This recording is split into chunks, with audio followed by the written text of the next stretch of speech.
Hudson O'Neal and Rocket part ways yesterday. But literally, the only analogy I could use for the average person that doesn't know anything about dirt racing would be this would be like if Patrick Mahomes and the Chiefs broke up out of nowhere. Everybody's reporting it. I think this is from Flo. I can't believe I'm saying this. Effective today, some breaking huge news in the dirt late model world. Hudson O'Neal and Rocket One have parted ways. I don't have much information, but we're hearing that as effective today, they are parting ways. Kind of crazy. You know, they win the Lucas Oil Championship last year. They win over $1 million. Hudson O'Neal is becoming an up-and-comer in the sport. I mean, I think the standard guy, I think Hudson O'Neal was probably 30 or 40% of the car. So, I mean, you know, he's probably made $500,000 if you include merchandise. I mean, you know, this is the highest paying. This is probably the highest paying. This is probably the highest paying opportunity in dirt late model racing. This is probably the high, unless you're a Bobby Pierce or you're a Jonathan Davenport or somebody like that that's won and you own your own team. Well, then, you know, obviously you're getting more than 30 or 40% of the winnings of the car.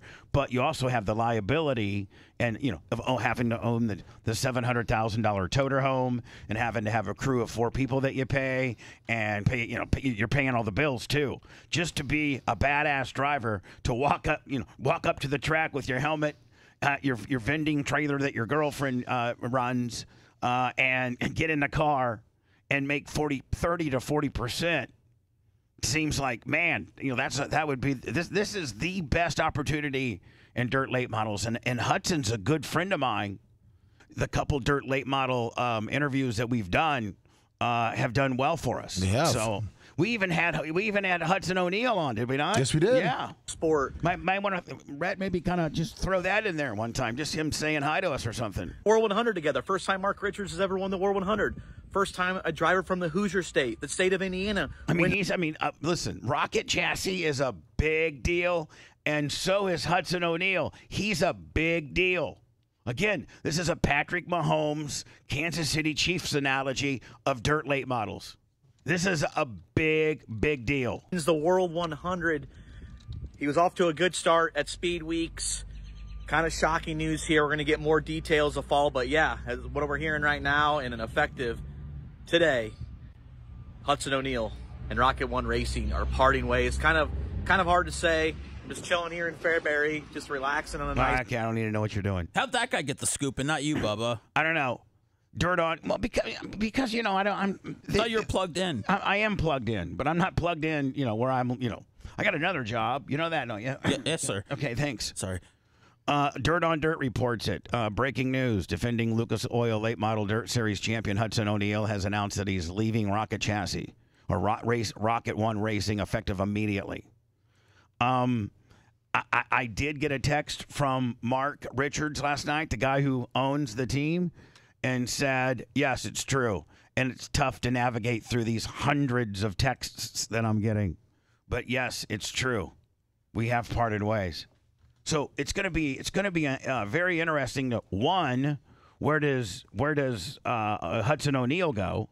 Because he could literally probably drive for anybody out there. 2, does he start his own team? Or 3, you know, does he sit out for a little bit, clear his head, and wait for a different opportunity? Maybe you wait for to be the Longhorn driver. See, the two competing chassis manufacturers in dirt late models are Longhorn and Rocket. Those are there's only 2 that matter. Those 2. So maybe Longhorn stole Hudson away. Whoa! Right? Can they pay better, obviously? Well, see, here's the thing. Longhorn, Rocket's been like the industry leader for I don't know how long. Like they've been like Rocket's like the greatest of all time. Well, then Bobby Labonte from NASCAR invests in this new, or I guess maybe he owns it, this new dirt late model chassis called Longhorn, and they have been, you know, really, really, really tearing it up. Are they comparable? In some instances, they're better. I mean, I don't know who won more races last year, Longhorn or Rocket, but we could probably find that out. But they're comparable. They're competitive. Yes, very. Like it's like Ford and Chevy. Understand.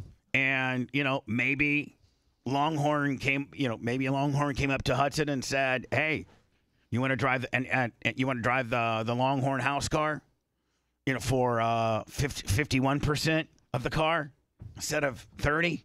I don't know, man. Nobody can wrap their head around as to how or why this is happening. But anyway, there you go. There's your short, Rhett. I'm sorry, you're going to have to cut out the mic jostling and the stupid Dan question. But other than that, man, I'm doing great. How's everybody else doing?